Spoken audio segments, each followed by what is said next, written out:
Hello viewers, আসসালামু আলাইকুম। কেমন আছেন? আশা করছি ভালো আছেন। আমিও ভালো আছি। তো এখানে আমি একটা মোরগ নিয়েছি আর এই মোরগটার ওজন 4 কেজি। আর এই মোরগটা আমি আজকে কেটে কিভাবে রান্না করি সেটাই দেখাবো। আমি এক হাত দিয়ে উঁচু করতে পারছি না, এতটাই ভারী। তো সম্পূর্ণ ভিডিওটি দেখবেন, আশা করি আপনাদের ভালো লাগবে। আর যদি ভালো লাগে লাইক কমেন্ট শেয়ার করে দিতে ভুলবেন না প্লিজ। তো সম্পূর্ণ ভিডিওটি যেহেতু একটু বড়ই আছে, তো ধৈর্য সহকারে দেখবেন, আর ভালো না লাগলে বেরিয়ে যাবেন, কোনো অসুবিধা নেই। তো প্রথমে আমি আলুগুলা ভেজে নেব, লবণ দিয়ে ভেজে নিয়েছি। আর ওই একই তেলের ভিতরে আরও কিছুটা তেল দিয়ে আমি পেঁয়াজ লাল লাল করে ভেজে নিয়ে আমি একসঙ্গে বাটা মশলাগুলো সব দিয়েছি। আর এখানে মশলা হিসেবে নিয়েছি আমি শুকনা মরিচ, রাঁধুনি, জিরা, তারপর আদা, রসুন, তেজপাতা, গরম মশলা, এগুলো সব তেলে ভেজে বেটে নিয়েছি। আর মশলা কষিয়ে নেওয়ার পরে কিন্তু আমি মাংসটা দিয়ে দিলাম, ধুয়ে পরিষ্কার করে রাখছি। আর লবণ, হলুদ, মরিচ এগুলো সবই কিন্তু দিয়েছি। অর্থাৎ মাংস রান্না করতে যা যা লাগে সবই দেওয়া হয়েছে, শুধুমাত্র ধনিয়া ছাড়া সব মশলাই আমি দিয়েছি।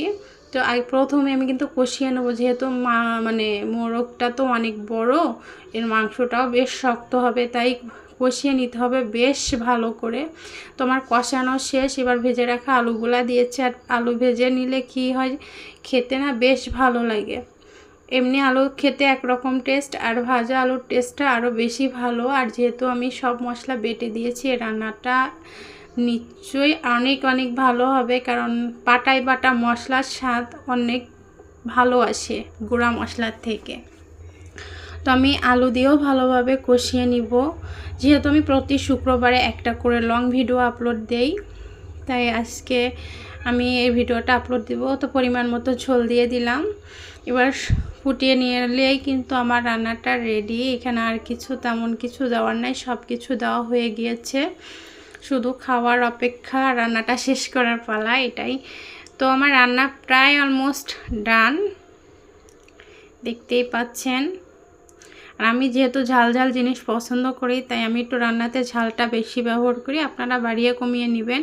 এখানে আমি দিয়ে দিলাম জিরা আর ধনিয়া, শুকনা খোলায় ভেজে গুঁড়া করে নিয়েছি। যেহেতু আমি এর আগে ধনিয়া মিশাইনি, আমি এটা মিশিয়ে কিন্তু 5 মিনিট মতো রান্না করে নিয়েছি। আমার রান্না কমপ্লিট, দেখতেই পাচ্ছেন মাশাআল্লাহ কতটা দারুণ হয়েছে, খেতেও কিন্তু অসাধারণ লেগেছে।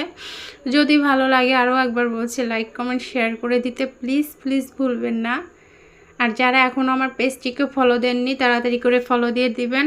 আল্লাহ।